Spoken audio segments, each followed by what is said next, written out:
دوستو، کیا آپ جانتے ہیں کہ اس وقت دنیا میں سب سے طاقتور کمپیوٹر ایک سپر کمپیوٹر ہے جو 2 لاکھ ٹریلین کیلکولیشنز فی سیکنڈ کر سکتا ہے اور جو 100 GB پر سیکنڈ سے بھی زیادہ سپیڈ کے ساتھ کنیکٹ ہوتا ہے۔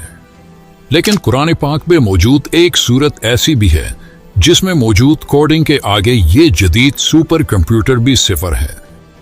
سورہ الکوثر قرآن کریم کی سب سے چھوٹی سورت ہے، لیکن آپ یہ جان کر حیران رہ جاؤ گے کہ قرآن کی اس چھوٹی سورت میں نمبر 10 کی کوڈنگ اس انداز سے موجود ہے کہ آج کا سپر کمپیوٹر بھی اس کمال کوڈنگ کے سامنے صفر ہے۔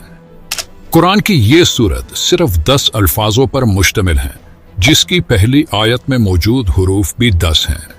اسی طرح دوسری آیت میں بھی ٹوٹل حروف 10 ہی ہیں، پھر آخری آیت کے حروف کی تعداد بھی 10 ہے۔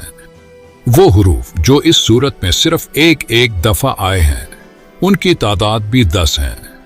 اس پوری سورت میں سب سے زیادہ تکرار سے جو حرف آیا ہے وہ حرف الف ہے جو 10 دفعہ آیا ہے۔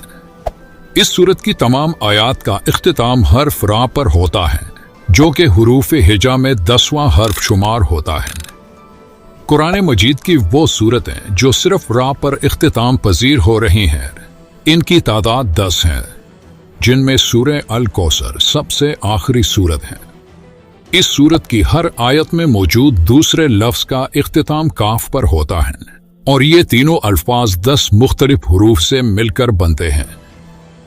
جیسے کہ پہلے ذکر ہو چکا کہ اس سورت کی ہر آیت کے دوسرے حرف کا اختتام کاف پر ہوتا ہے اور ہر آیت کے آخری لفظ کا اختتام را پر ہوتا ہے۔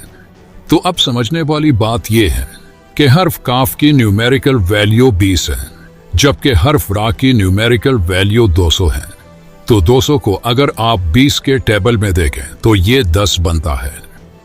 قرآن کی باقی سورتوں کی طرح سورہ الکوثر کی ابتدا بھی بسم اللہ الرحمن الرحیم سے ہوئی ہے۔ اب غور کریں کہ بسم اللہ الرحمن الرحیم کے آخر اور ابتدا دونوں طرف سے آپ دیکھیں تو اس میں موجود حرف را کا نمبر 10 ہی آتا ہے، جبکہ صرف بسم اللہ میں موجود حروف کی تعداد بھی 10 ہی ہے۔ پورے قرآن پاک میں صرف 2 سورتیں ایسی ہیں جس کا آغاز انا سے ہوا ہے اور جس کا اختتام را پر ہوا ہے۔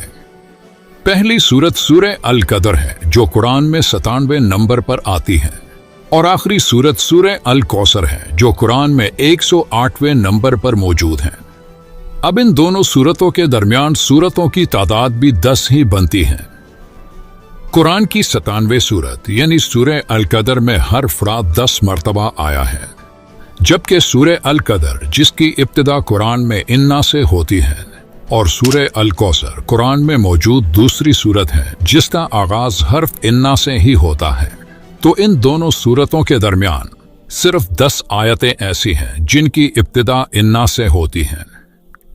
اسی طرح سورہ القدر کی آخری آیت سے لے کر قرآن کی سب سے چھوٹی سورت یعنی سورہ الکوثر کی پہلی آیت تک قرآن میں صرف 10 ایسے الفاظ ہیں جو حرف را سے شروع ہوتے ہیں۔ قرآن کی سورت نمبر 97 یعنی سورہ القدر کی ابتدا حرف الف سے ہوتی ہے، اور اس پوری صورت میں 10 ایسے الفاظ ہیں جن کی ابتدا حرف الف سے ہوتی ہے۔ یہ قرآن کریم کی سب سے چھوٹی صورت ہے جس میں ہم نے کیلکولیشن کے اس حیران کن ترتیب کے بارے میں جانا جو یہ ثابت کرتی ہے کہ یہ الفاظ کسی انسان کے نہیں ہو سکتے، اور یہ شان صرف ایک اللہ ہی کی ہے جس نے اس چھوٹی صورت میں ایسی ترتیب سے الفاظوں کو جمع کیا کہ جس ترتیب کو دنیا کا ایک سپر کمپیوٹر بھی حل نہیں کر سکتا۔ اب آپ سوچیں کہ یہ تو قرآن کی سب سے چھوٹی صورت ہے، تو قرآن کی باقی صورتوں میں کتنی کیلکولیشن موجود ہوگی؟ یقیناً آپ کی سوچ کام کرنا چھوڑ دے گی جب آپ اس بارے میں سوچنا شروع کر دیں۔